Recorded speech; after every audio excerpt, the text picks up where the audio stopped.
All right, on the development of emotion, the primary emotions are present in humans and other animals.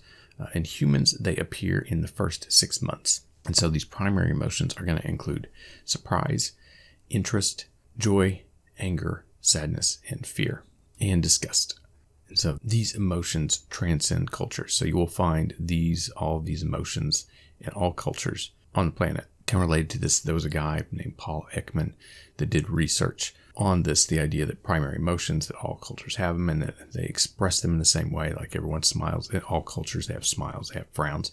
And his research was the basis for a show called Lie to Me, if you're interested in that kind of stuff. The self-conscious emotions, these are going to be the secondary emotions, require self-awareness. They require consciousness. They require a sense of me, that I'm different from other people. Those develop later than the primary emotions. So these will include things like jealousy, empathy, embarrassment, shame, pride, and guilt. And so what you need for other people, not just a sense of me, but you need other people for all those emotions. You don't need other people necessarily for, interest or joy or anger, but you do need them for embarrassment or pride or guilt. Some experts call self-conscious emotions, such as embarrassment, other conscious emotions.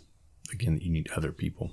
They probably don't develop until about the second year, again, because you need to have some type of cognition for self-conscious emotions, because you have to be able to think about other people. Emotional expression is involved in infants' first relationships with their caregivers. These are reciprocal or synchronous, meaning that you are both having an interaction with those emotions, essentially. So a baby cries, you take care of the baby, you talk to them. It's a back and forth, almost like an emotional conversation. You can think of it like that. How babies first communicate is through crying and smiling. This is their first form of emotional communication. They discuss 3 types of cries. The basic cry is often prompted by hunger. It is a little bit more subdued. It's like, wah, wah, wah. And this signifies it's apparent. You can hear the difference between these cries pretty easily. But for the basic cry, it's kind of like rhythmic, just wah, wah, not super intense. The anger cry is more forceful, so it's like wah, wah. They're getting more frustrated, and so you can hear that expressed in that cry. The pain cry, as a parent, is probably one of the worst ones, and you'll see it coming sometimes, because sometimes it will begin with a big inhale. So if they fall down and they hurt themselves, you'll see them go, it's coming. Wah. And they'll let out these giant cry, and then there'll be another pause because they have to take in a big breath. So wah. And so that's going to be the pain cry. Again, that's one of the worst. And again, also, parents can tell the difference between all these kinds of cries.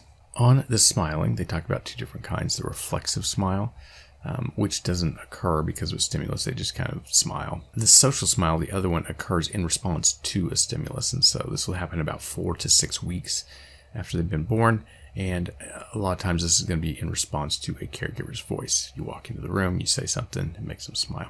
A little bit more on the development of emotion in infancy. One of the baby's earliest emotions is going to be fear, and it typically appears around 6 months and peaks around 18 months of age. One of the places you'll see this will be with stranger anxiety. So this is the fear or wariness of strangers.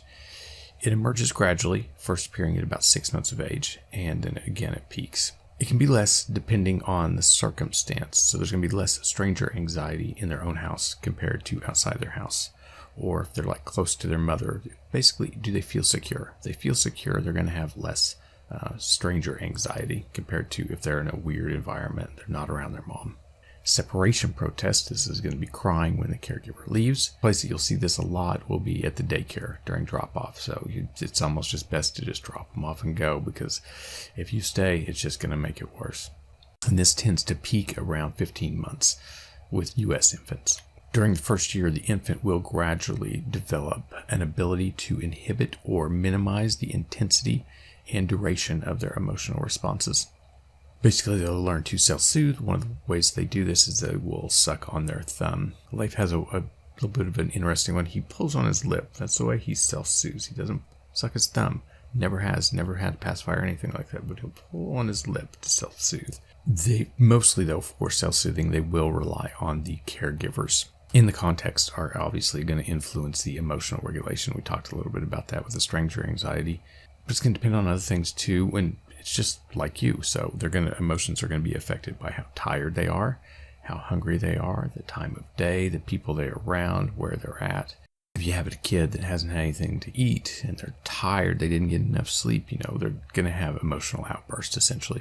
But they do learn to adapt to these different contexts, and they do start to have some type of emotional regulation. And then finally, so with development of emotions in infancy, John Watson, he was a behaviorist, he emphasized that parents, if they reward crying, it will increase the incidence. So if the baby cries, you reward them, it will cause them to cry more to get what they want.